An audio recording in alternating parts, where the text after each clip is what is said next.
But I did want to start talking about today. We'll get into the science thing a little bit later, but let me go ahead and first, of course, talk about the so-called Age of Enlightenment, which peaked, about the 18th century. So yeah, the first question is like, what was the Age of Enlightenment? It's of course called different things. It's called Age of Enlightenment. It's called the Age of Reason. The French called it another name, which was the Century of Lights. Hence the name, the term Enlightenment, the French term that came about. You can see it peaked mostly in Europe, also in America or in the Americas, around the 1700s, which is the 18th century. And it does kind of start in the later part of the 1600s, and it goes up to the time of Napoleon. Napoleon's running France and all that.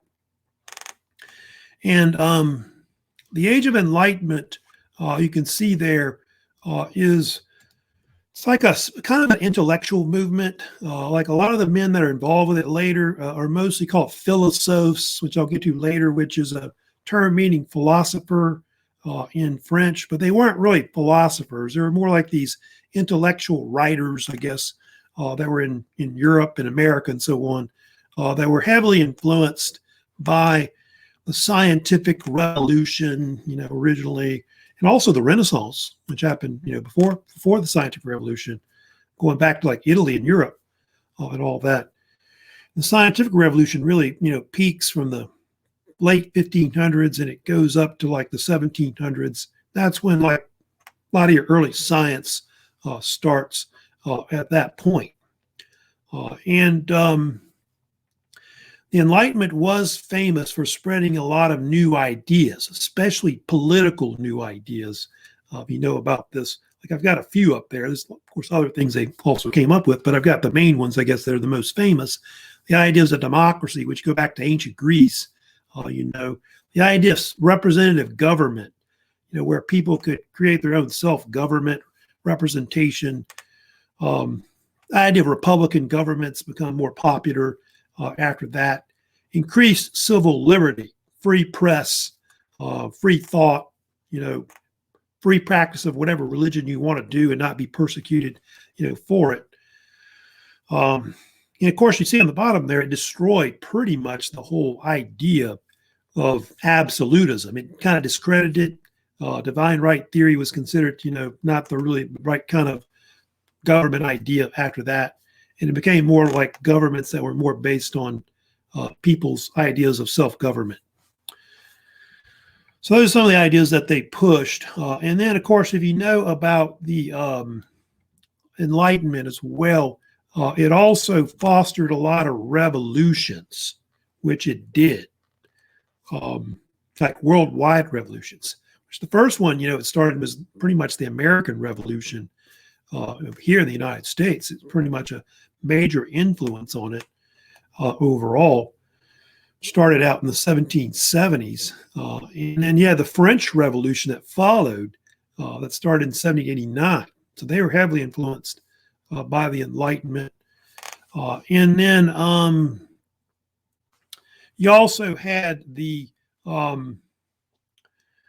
Latin American revolutions too. Don't forget about that as well, the Latin American ones. And they were heavily influenced by it to create their own self-governments and states that were separate from like Europe. And so they were definitely influenced, by that as well.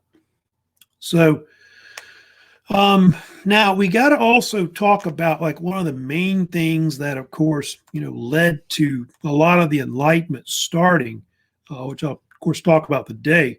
That's the scientific revolution that came about. Like I told you, the scientific revolution was something that started, they believe, in the 16th to the 18th centuries. They think it kind of came on the heels of the Renaissance. They think a lot of the ideas of the scientific revolution were likely influenced by like the ideas of Greek and Roman type science ideas and things like that. So those were ideas that were real popular, in the world. And of course, the first, individual that they usually talk about that's really important with the scientific revolution is, of course, the one that talked about in the video you saw, which was Copernicus. Copernicus, was instrumental in really starting the whole scientific revolution. They think he's one of the fathers of the scientific revolution, definitely the father of what we call modern astronomy. And so they talked about how he didn't use like telescopes and stuff like that to figure out the stuff he did. You know what he used, huh? Mathematics. He was supposedly a master mathematician who was from Poland. I think he traveled to Italy and went to schools there and stuff like that. So he's kind of a math genius and all of that. So you can see he lived between the 15th and 16th centuries. And from like a lot of his calculations and stuff like that and studying, I guess, by eye, I guess, as well, he figured out that the whole theory of the Ptolemaic, or what they call the geocentric model of the solar system, where everything revolved around the Earth, like planets or whatever, the sun, was totally wrong. And so that was all part of what they call later they call it the Copernican revolution. I don't know if you heard about that, the Copernican revolution, but it was this paradigm or scientific shift from the whole Ptolemaic or geocentric model to the heliocentric model, where the idea was that the planets revolve around a sun or a star, which was kind of, earth-shattering, They do think that there were like civilizations that kind of already knew this. I think it was like the Maya and some of these other civilizations, like early ones, kind of knew about this. But there was a Greek writer in Egypt named Ptolemy, if you know about it, that popularized the idea that the planets and the sun revolve around the Earth. And so that was the theory about it. He had a book he published about this, of course, which was called On the Revolutions of the Heavenly Bodies or Celestial Bodies. Of course, notice the word revolution. It was like one of the first books to use that term being used. It was published after his death. He could have published it when he was alive. And of course, most believe that he didn't want to publish it because he feared persecution by the church. That's actually false about that. He actually didn't publish it because he wasn't sure if his calculations were correct or not. So I think he was going to maybe try to make some changes to it or whatever, but he died. And so it was published after his death. But the Catholic Church tried to have it banned and all that. So that's who Copernicus was. And Copernicus, is really considered to be, the guy that really started the whole scientific revolution, the so-called Copernican revolution, as they dub it, of course, later. Now, they had this other guy in Germany, you may have heard of him, named Johannes Kepler. I don't know if you've heard of him. He lived between the 16th and the 17th centuries.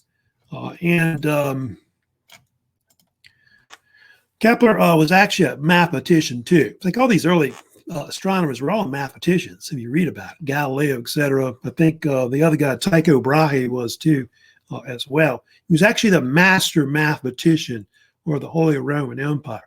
Man, how did he get that job? Man, that's been a good job.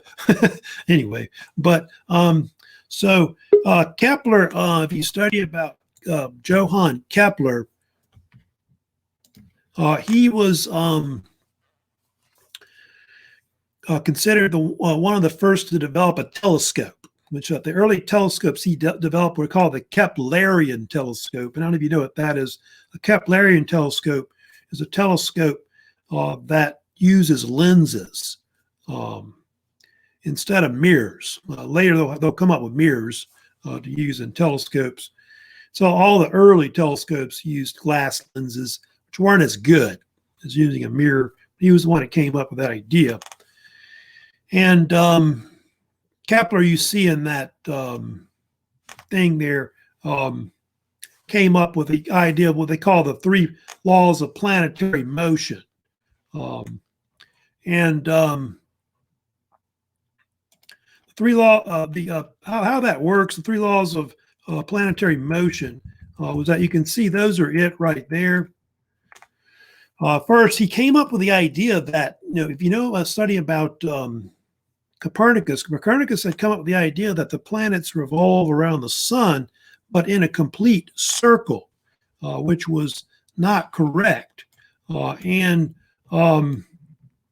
what he came up with was the idea that the planets revolve around the sun elliptically.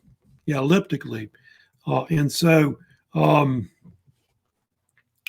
that was totally different. And he also said that the planets, like the sun wasn't in the center of the solar system. It was like at a focal point. It was kind of in the middle, but not in the center, which is what Copernicus believed. So that was actually not correct about that.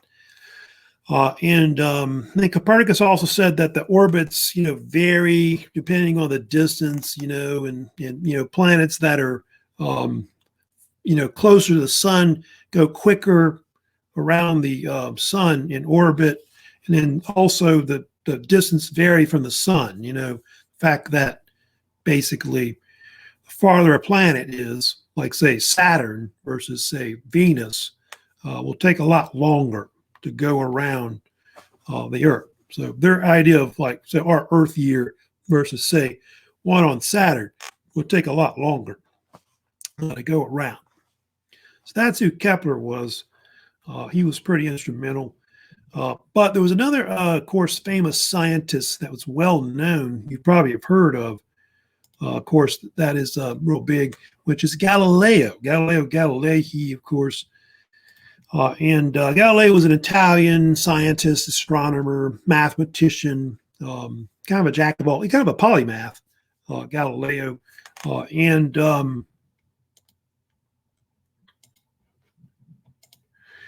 Anyway, he was actually one of the first to really study Copernicus's ideas, like theories and all that.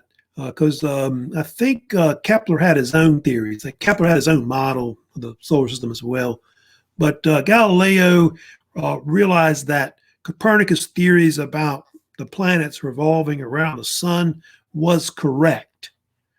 And so he wrote a book about it, which became very famous. He wrote several books about astronomy.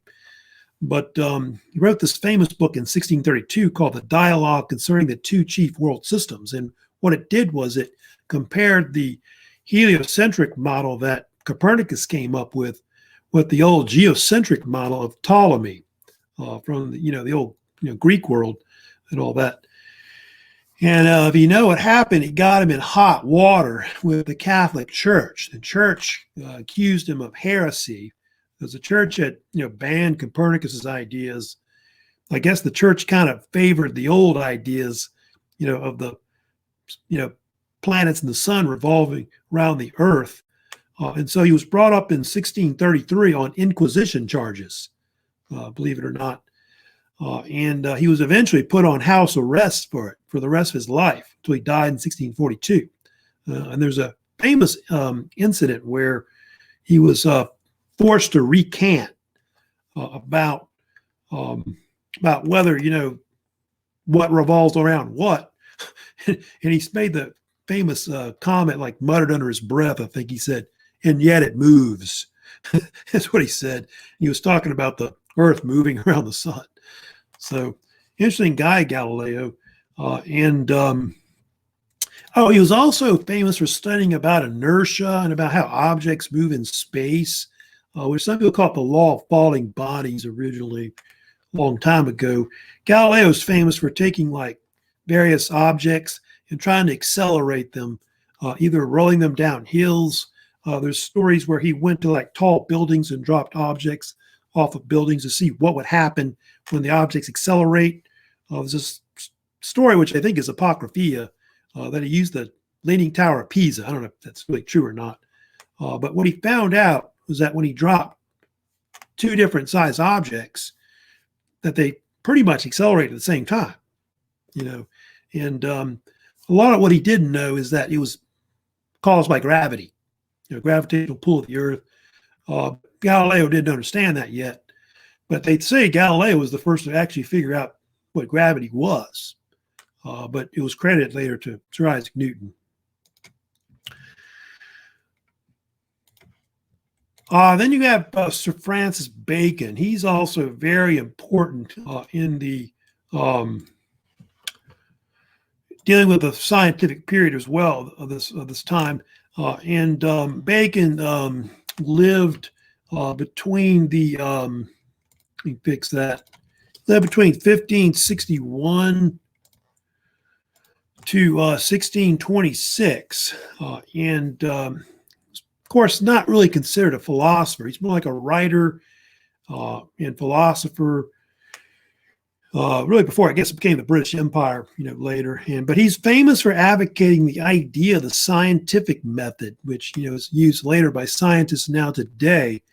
So he's kind of seen as the father or the founder of empiricism, or what we call the scientific method, which originally it was not called that. It was called the Baconian Method, because I don't know if you know much about science in the old days. They didn't call it science. They called it natural philosophy, and he, of course, developed pretty much the idea of how you do the scientific method, which those are the methods you go through. You ask a question, whatever the problem is.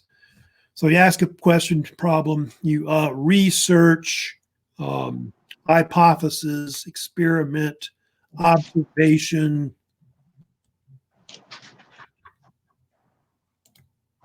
Mute your mic. I have to kick you out because you can't mute your. Why can't you mute your mic? I have to kick you out. You got to mute your mic. Conclusion: publish data in a paper, or have some kind of talk or something about it. That you would give. Of course, could be a book, could be a paper, whatever. That's kind of what Bacon was famous for, of course, developing. He also popularized the essay. He and Michel de Montaigne in France were the first to develop like the essay format, which is a form of literary method to write about some kind of argumentative idea in a scholarly approach. And so a lot of his first, writings like this were called the Essays of Francis Bacon. He's got a bunch of these he wrote, Bacon. And so the word essay became popular and dreaded later, as you know.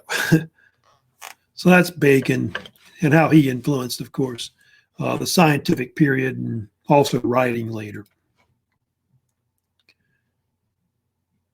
Now, of course, I do need to talk about one of the most famous, of course, individuals with the whole scientific, revolution.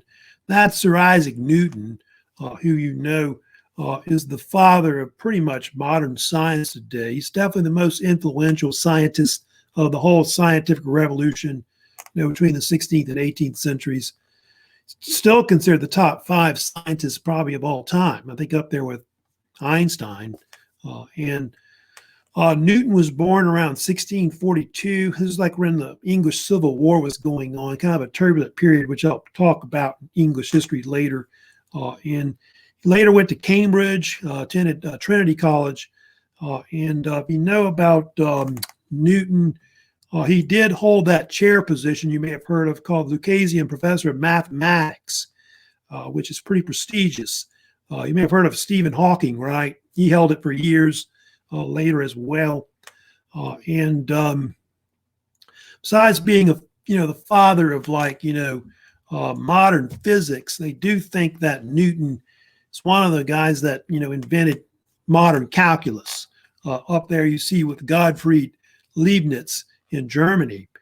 So he's very, very influential. Newton influenced a lot of the thinkers in Europe, like a lot of the intellectuals, like the Philosophes later. They really looked up to Sir Isaac Newton, like Voltaire, etc.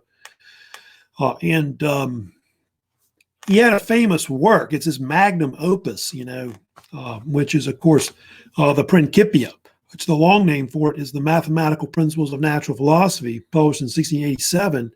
And this was a landmark work that he published. They think it was the work that really revolutionized modern science. It gave a lot of its ideas like in physics and so on, and mathematics. And it popularized a lot of theories, of course, you've heard of, such as the theories on gravity, which I don't know if you know about that, but the theory of gravity has always been that famous story you may have heard of about Newton, how he was at his home, I think in England, like at his house, and there was an apple tree. And if you know the story about it, he was from the town of Woolsthorpe in England. And the story goes that an apple fell from the tree, and that's where he got the idea of gravity, or universal gravitation. But they think it's just a made-up story. It just kind of sucks. But and then, of course, he's famous for his laws of motion that he came up with later, which those are it right there. Every object stays in motion unless it's changed by an external force. Force equals mass times acceleration. For every action, there is an equal and opposite reaction. So that became like the basis of a lot of your sciences, like especially physics in general later. And Newton was pretty influential with that as a whole. It says in that slide that also that, he was into like studying about modern optics and also light, which is true about that. He wrote a book called Optics. I think it's spelled Opticks, Optics. And he had all kinds of theories about light. One was, of course, that light wasn't just composed of, to say, white light. It was composed of different spectrums of the main 7 colors of the rainbow, Roy G. Biv. He actually used prisms to figure that out. He sent light through a prism to separate it. And he discovered that it was composed of 7 different colors of the spectrum. That was something that was kind of, like I said, most people didn't know that, at the time. Then also another thing with optics he did that's very famous, he came up with the Newtonian Telescope as well. And this was a type of new telescope that instead of using lenses, it used mirrors, to reflect light and see objects from far away. And so that totally revolutionized astronomy. Pretty much all your telescopes today are based on that idea of the so-called Newtonian telescope. And it's kind of like a toy to him, when he built it and stuff like that. But it revolutionized a lot of things, later because of that.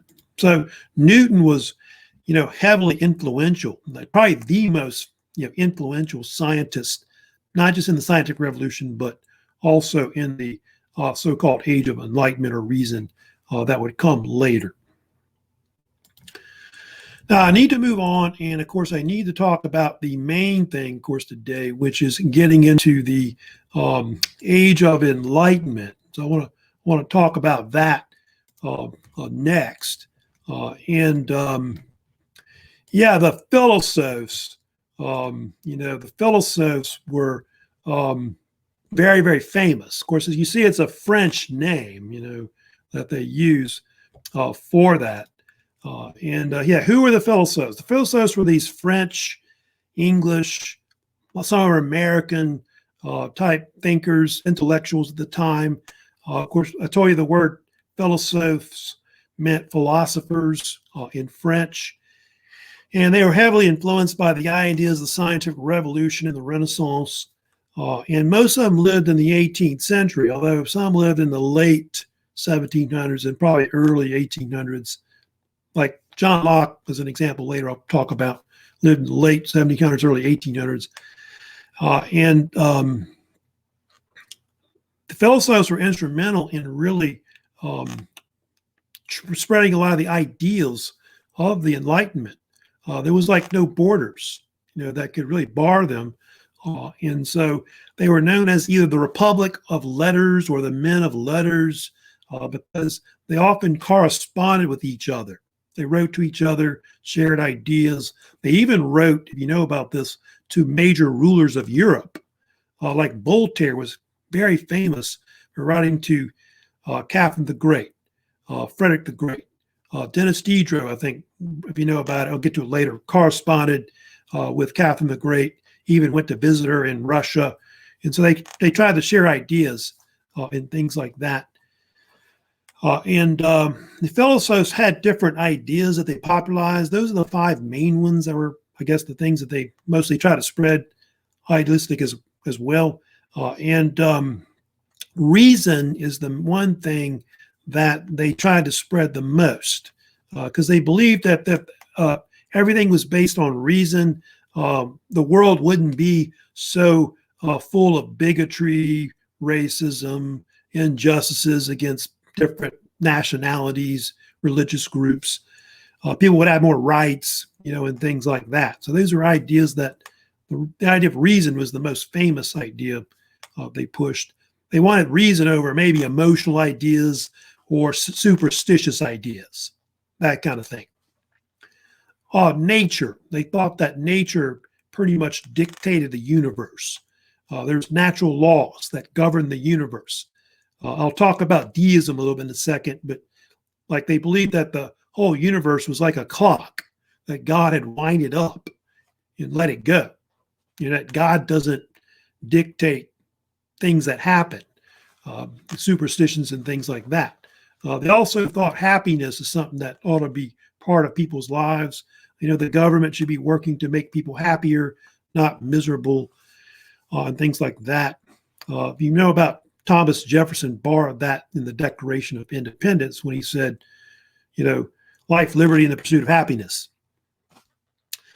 Progress. Yeah, progress is another idea. They're talking about progress, making changes to the world, new technologies, new inventions. These kind of ideas can make the world better, over time. Then, of course, the most famous, idea, maybe the most controversial at the time, of course, is the idea of liberty. The idea that people ought to have more democracy, more civil liberties, self-government. These are ideas that they championed, and of course will be eventually part of the whole, Enlightenment. And of course will foster, like I said, revolutions in the end. Yeah, so most of them were French and English. They did have some that were kind of American, like Ben Franklin, Thomas Jefferson. I guess you could throw in Thomas Paine, who went over from England to America during the American Revolution, who wrote Common Sense. But Jefferson, had the Declaration of Independence and all of that. And yeah, most of them, a lot of them were deists. They believed in deism. Deism was kind of like this non-Christian type religion that believed that there was a supreme God, but it was like they call it the supreme clock or the supreme architect of the universe. They believed that God created the universe, like winded up like a clock and let it go, and that everything after that happens is based on natural laws that govern the universe. And I think the idea was very popularized by Rene Descartes, who was a mathematician and scientist in France. And a lot of people believe that, but Newton, about it later, kind of didn't quite believe that, stuff like that. Newton, I don't know if he was ever a deist. He was kind of religious.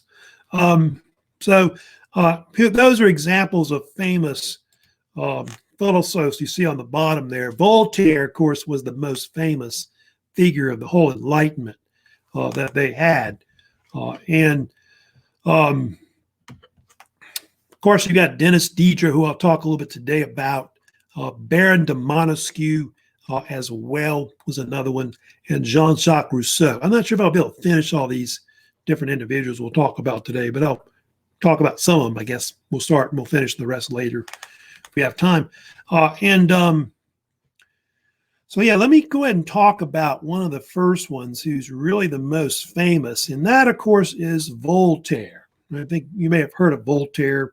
You may have had to read one of his books in maybe high school or college, which is Candide, which he's famous for.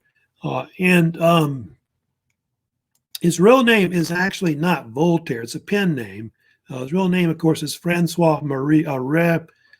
He's a French intellectual, writer, so-called philosophe, lawyer, of course, considered one of the most famous intellectuals of the whole Enlightenment. Real big figure. And Voltaire, if you study about him, was a major figure that fought against persecutions in Europe. In fact, he actually was like one of the first, they call it a pro bono lawyer, right? When somebody does something for free to help people out, he did that a lot to help people as a lawyer. And so he fought against like the absolutist governments in Europe to help people based on things like bigotry, injustice, religious persecution, and so on. Fought heavily against the Catholic Church, who he kind of saw as the enemy of the people, even though he was raised by Jesuits, which is kind of ironic. But he was at one point, like, his books were banned everywhere, like a lot of places. I know in France and so on. And I think at one point, I think the church excommunicated him and all that. So he really had a tough time. And Voltaire was even exiled twice from France. And how did he get his name, Voltaire? Voltaire is a kind of what they call a reworking of his Latin name, which is Arouet. It's Arouet and then Li, Li. And then what he did, he created an anagram out of it, which became Voltaire, kind of rearranged the letters, and it's spelled Voltaire. And he came up with a name when he was imprisoned by the Bourbon regime of Louis XV. He was put in the Bastille, which you may have heard of, which is a famous political prison in Paris, France. I think he went in the Bastille twice, I think at one point. And he's famous for a quote that he would sometimes write to people, like especially at the end of a letter, and he would say to people at the end, "Crush the infamous thing," which the full actual saying he would say, "Whatever you do, crush the infamous thing and love those who love you." So he's talking about, I guess, supporting people that have his ideas, basically. And what does he want to crush? Well, that's kind of a debate. It's been a debate about what he's talking about. Of course, some people think he's talking about the Catholic Church because he thinks it's some kind of corrupt, church and all that. But he could be talking about anything from bigotry and any kind of other persecutions in Europe that was going on at the time. So, hey, Alexandra. Anyway, so that's who Voltaire was and what he fought for overall. And he is famous for traveling throughout Europe. Like, he traveled to different countries. He went to England, went to Portugal, he went to Germany, other places. And he wrote several works that were very famous. There's one that he wrote called Oedipe, which I think is considered to be one of his best works, which in French it means Oedipus. And it was actually a play that he wrote in the 1710s. It was a reworking, like a modern reworking, like a French version of Oedipus Rex by Sophocles. And he made him real popular as a writer. He wrote all kinds of stuff. He wrote plays, he wrote historical works, poetry, essays, novels. So he was a jack of all trades kind of writer. Like, if you want to read his works, you're talking about volumes of stuff you would be reading. I remember looked it up one time in one library, and it was just ridiculous how much stuff the guy wrote. And he did have a series of essays that he wrote that are famous called The Letters or Essays on the English Nation.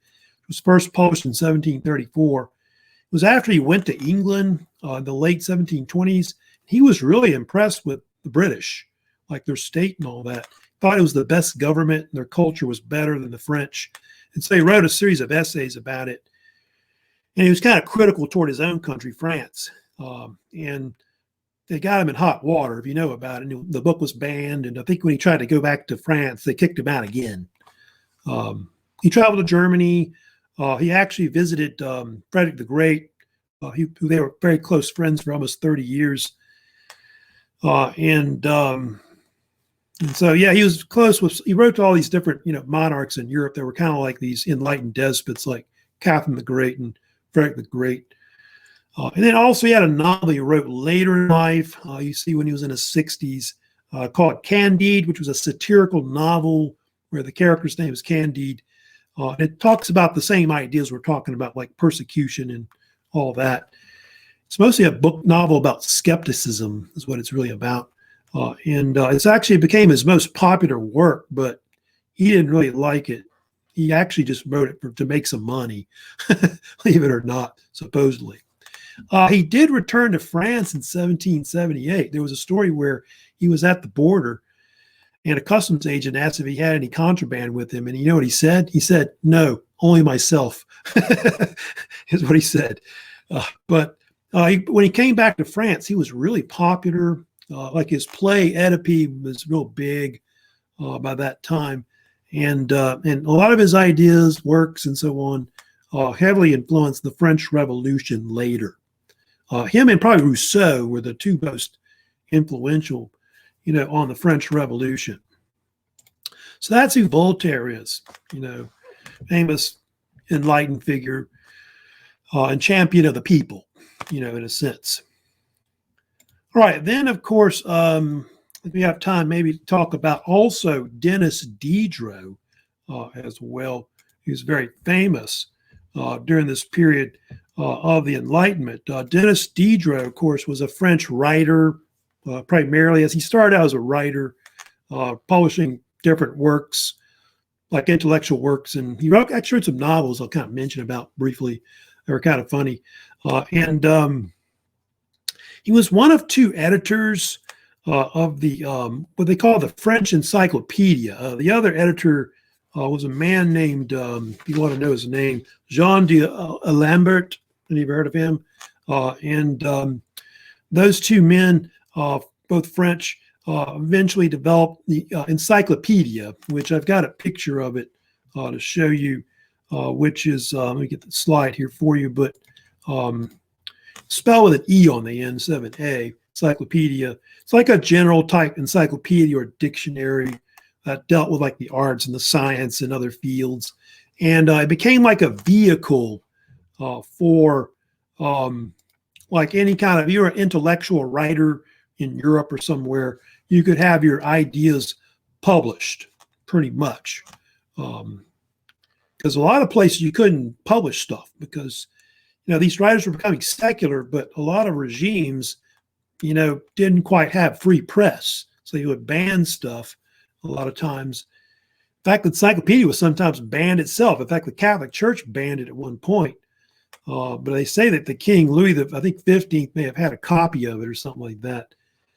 And the men that wrote in it were called encyclopedists, people that wrote in it, that published stuff in it. And they think that it may have had 18,000 pages in 17 volumes, which were published over a period of like 20-something years. And they said that the work itself had something like 20 million words in it. That's got to be ridiculous.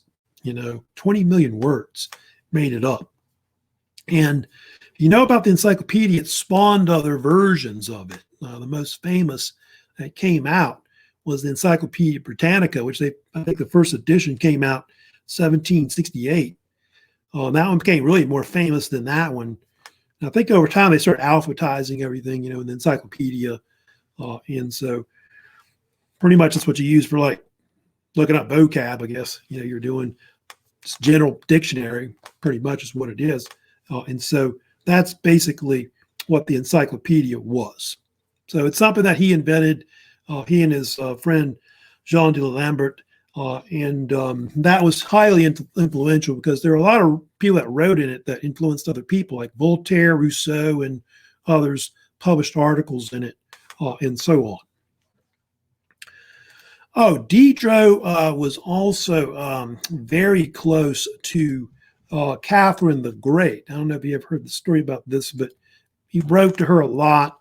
He even traveled to Russia to visit her, I guess at the Winter Palace. And I think at one point he was in debt. And so what she did was she gave him a job, because he had this huge library, apparently. I forget how many works he had. It was thousands of works that he had in this huge library. And she bought it from him because he was going to have to sell it. And so she basically made him in charge of it. like the main librarian of it. He gave him a job to kind of, I guess help him out. So really nice.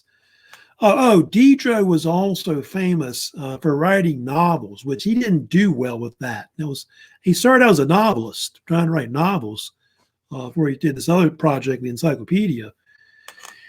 And his books were banned. He actually wrote one of the first books. I can't remember the title of it. He wrote a book on like atheism, believe it or not, which in those days, it's probably not a good idea. In the 18th century, he had a book on atheism he wrote, which got banned. And then he had another novel called in 1748 called The Discreet Jewels. It was actually considered the first erotic novel ever published. And it was banned. And the novel was actually about King Louis XV. It was like a kind of a satire about him. And it was a story about how he was a king of the, like a sultan from the area of the Congo in Africa. And he had this, some kind of special ring or jewel. What he could do is he could, if he met some woman, he could put it towards her or whatever, and it would tell her all the lovers that she had, like her whole, sexual history and stuff like that. Yeah, it's kind of crazy. And it was banned, so it was first erotic novel ever published, but it's something that most people don't know about.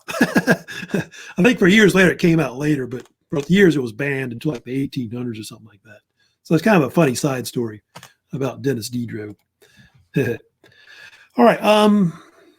Got a few minutes left. Let me talk about also Montesquieu. Yeah, Baron de Montesquieu's also a very important figure as well. Montesquieu was a French, mostly a political writer. He's one of the very few philosophers, like in France, that was like from the upper class, like nobility. Most of the philosophers were like upper middle class types, bourgeoisie, I think they called them later. And Montesquieu is mostly famous for writing about government. He did write about history. Like he wrote a early work on the decline of the Roman Empire, which was influenced Edward Gibbon to write The Decline and Fall of the Roman Empire later. But the work that he's most famous for is his book, The Spirit of the Laws, which was published in 1748. A book, by the way, that was also banned by a lot. The Catholic Church banned it, and I think the French government banned it at one point as well. In this particular book, Spirit, popularized the idea of good government. We believe good government, or at least the key to good government, was to have three branches that were separate from each other: executive branch, legislative branch, and the judicial branch. So all of these three should be separate from each other. They shouldn't be trying to control each other and stuff like that. He also believed that the other second thing too is that he believed that each one of these branches should check each other's power. Like what they call as a checks and balance system between the three branches. So like in our government, the president can veto a bill, which is like a check on their power in Congress. And then the Congress can override his veto. So that's a check on his power. So back and forth. Then the Supreme Court or whatever can overrule what the president, I say the president has an executive order or something like that. They can override that. And then the Supreme Court can overrule on some law or whatever court case, like Plessy versus Ferguson or something like that. Brown versus Board of Education in Kansas or something like that. So just kind of examples of that, where those are checks and balances. So that's something that he was known for doing. Also, another thing about Montesquieu was that Montesquieu was the one that came up with the idea that there's only really three types of government that really exist, at least in modern times. Republican type governments, like we've got. The United States is a republic, not a democracy. Then monarchical, which could be, like a constitutional monarchy, basically like the British have. Then despotic, of course, which is a term he coined. He coined the term despot, despotic. And despots could be like I guess like a dictatorship too, as well. And so that's what he viewed, like some of the kings like Louis the 14th, I guess, and stuff like that, as being like these despots on the thrones, not like, say, Queen Elizabeth II, who's just a figurehead. And so that's something he kind of came up with. And he was heavily, if you know about this, he influenced people's governments to develop, different kinds of constitutions that are based on more democracy. And he's often seen as one of the main figures that influenced the United States Constitution that we have now. He's considered the so-called ideological father of it. So guys like, James Madison and others that helped, write the Constitution and so on, were heavily influenced by Montesquieu, and they read his book, Spirit of the Laws. Let me talk about one more thing, thinking that's probably it. I probably won't have time to do any more, but I won't be able to finish this period. It doesn't look like it, but I'll talk about one more topic, and I'll finish up next week is what I'll do. Let me talk quickly about Rousseau real quick. He's pretty famous as well. Jean-Jacques Rousseau, who lived in the 18th century. He was also a philosophe as well. He, of course, was kind of like Swiss French. He was born in Switzerland, I think I want to say Geneva, that's where he was from. And he came from a family of watchmakers, but he didn't want to make watches. In fact, Rousseau wanted to be a musician. He went to Italy first, where I think music was big, and then he went to France, and he was going to become a musician. He met Denis Diderot, who he was very good friends with for a while, and Diderot got him to publish articles in the Encyclopedia, which I think were mostly on music theory. And then he decided to become a writer, writing on like political ideas, government, civil liberties. And that's mostly what Rousseau was mostly known for. Of course, his most famous work he published was The Social Contract. It's where the term social contract comes from later, that John Locke uses a lot in England, which I'll talk about him later. I'll add that in later for you. And he discusses like the best way that people can create a government for themselves. And Rousseau believed that people ought to have self-government, or the idea that the will or general will of the people, or we the people, should be able to basically create government. And so Rousseau was one of the first to, him and Jean Locke were some of the first intellectuals of the Enlightenment to kind of discredit divine right theory of absolutism. He thought that was the wrong way to go, and that the people should be involved in deciding what good government is. So he was very influential in that, Rousseau. And Rousseau had a saying, which you can see there, he was well known for saying, which is, "Man is born free, yet everywhere he is in chains." Probably the most famous quote that he said, which was at the beginning of The Social Contract. He's talking about the idea that people are born with natural rights, like to be free or whatever, but you have all these governments that are despotic, that are preventing people from really doing that. Rousseau thought that they either ought to have a direct kind of democracy kind of government, or maybe like a constitutional monarchy where people have a lot of rights and can have control of what's going on with the government, and not what the king says. He wasn't necessarily for republics, but he influenced Republican ideas. And Rousseau, you see there on the bottom, was a major influence on the French Revolution. They think he was the one that influenced it the most. He was definitely a champion of the people, especially the lower classes in France. Really looked up to Jean-Jacques Rousseau, and he had a big influence on him. So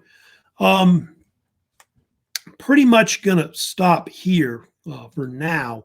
I think I'm pretty much enough for today, but I am going to later, I'll probably talk about, I'll get more into the Enlightenment later next week on Tuesday. So we'll probably stop pretty much for now. That's good enough for this lecture today.